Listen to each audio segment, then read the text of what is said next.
Civil Service Exam Word Problem number 24. The sum of 5 consecutive integers is 180. What is the biggest number among the 5 integers? Choices, 35, 36, 37, or 38.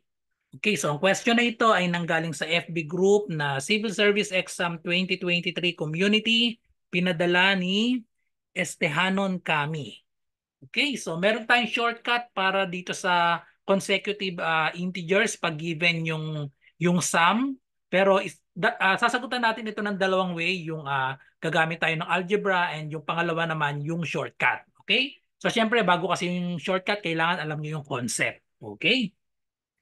Okay, so ang sabi, the sum of 5 consecutive integers is 180. So hindi pa natin alam kung ano yung mga. Ayan, meron tayong 5 consecutive integers.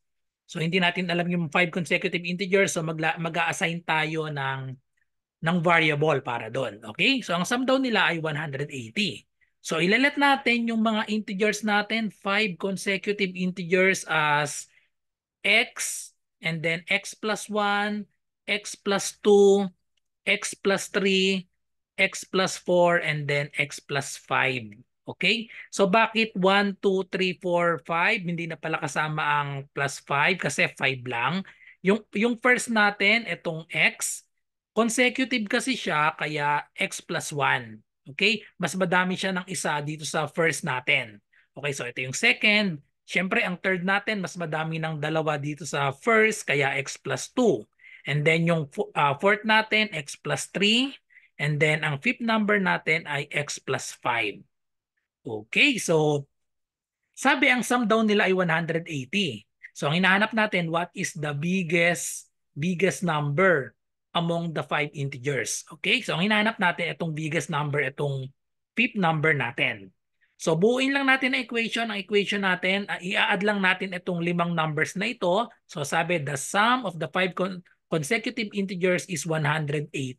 So magiging formula natin ay x, yung first, plus yung second ay x plus 1. Lagyan ko lang ng parenthesis para malinaw na ito yung first, ito yung second. Ang third natin ay x plus 2. Ang fourth ay x plus 3. And then ang fifth natin, ito yung hinahanap natin, itong fifth ay x plus 4. Equal daw siya sa 180. Okay, so ngayon solve na lang tayo for x.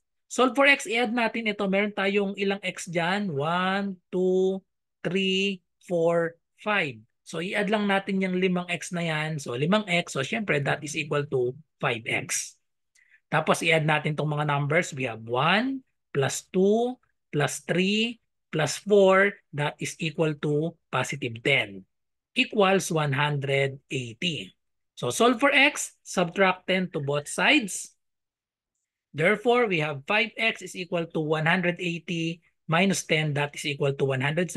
And then next is divide both sides by 5 para x na lang ang matira dito.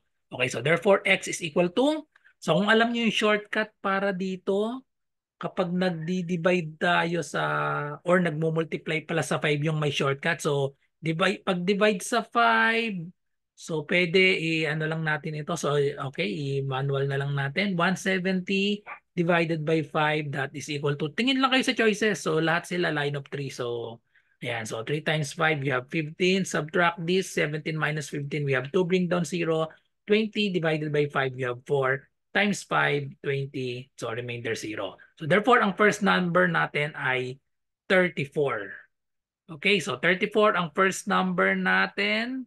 So first ay 34, ang second ay 35, third ay 36, 37, 38. Therefore, the correct answer is, what is the biggest number? The correct answer is letter D, 38. Okay, so paano naman yung shortcut na sinasabi ko kanina? So may shortcut tayo para dito. Ang shortcut ay napakadali. So ganito lang yung gagawin natin.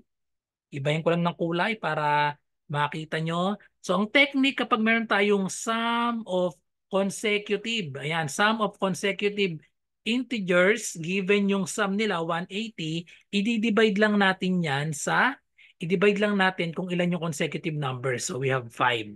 180 divided by 5. So over na lang ang gagawin ko. 180 divided by 5, that is equal to 36. 36 yung 180 divided by 5, 36. So yung 36, yan na yung gitnang number. So di ba ito na yan? Kapag dinivide natin yung sum, kung ilan yung consecutive numbers, automatic ito yung magiging gitna.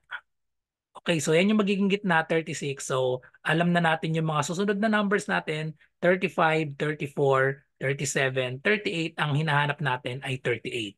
So ganun lang kasimple ang shortcut para dito sa consecutive integers. So saan ba nanggaling itong technique na ito na dinidivide sa 5? Okay, so ganito yan. So burahin ko muna ito. Saan nakuha yung shortcut na yan na dinivide sa 5, dinivide lang natin kung ilan yung consecutive numbers.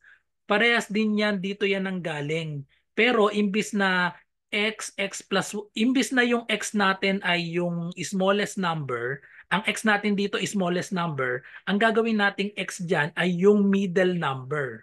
Okay? So pag ang ginawa nating x ay middle number, x ito yung third number, and then yung fourth number natin ay magiging x plus 1. Ito yung fourth. Ang fifth number natin ay x plus 2. And then ang second number natin, subtract naman tayo ng 1. And then ang first number natin ay subtract ng 2 para sunod-sunod din sila. Okay? So dito nang galing yan. Kapag inad natin ngayon yan, dahil sabi sa condition, ang sum daw nito, ang sum daw nitong ng limang numbers na yan, ang sum daw ay equal sa 180. Okay, so pag inad natin lahat ito, pag inad lahat yan, so we have 5x, so that is 5x. Pag inad natin ito, so itong x dito natin isulat. Kapag inad natin ito, negative 2, negative 1, positive 1, positive 2, makakancel lang yung negative 2, positive 2, tsaka negative 1, positive 1. So therefore, ang sum na lang nito ay 5x equals sa 180. So 180 and then divide natin both sides by 5. So ito na yon. Yung shortcut na 180 divided by 5. Therefore, the value of x or ito yung gitna ay equal sa 36. So ito na agad siya. Okay? So therefore, itong shortcut natin ay dito rin nanggaling, inassign lang natin yung x as yung gitna lagi. Okay. Okay, so that's all. So thank you for watching. I hope nagustuhan niyo explanation ko para dito sa problem na ito. So bye-bye and God bless.